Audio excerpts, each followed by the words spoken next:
dito.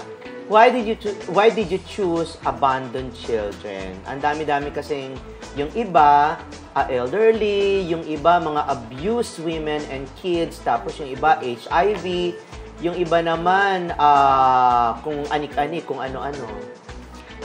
I would go for the abandoned children first because of course I'm a single mom of 2. So I really have the heart for the kids na walang parent. And therefore, gusto kong mag-extend ng help even in my own little ways. Kailan mo nasimulan tong advocacy na ito?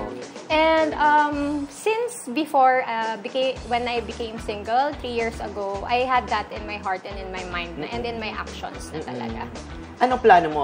May plano ka ba na, yung iba kasi nagpapatayo ng mga shelters for the abandoned kids. Yung iba, they provide scholarships para dito sa mga ito.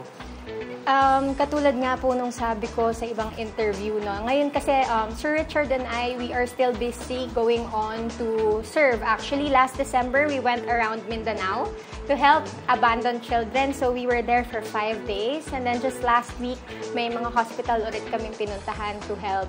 So, for now, we wanna focus on going around first. And then siguro yung mga foundation, it will come at the right time.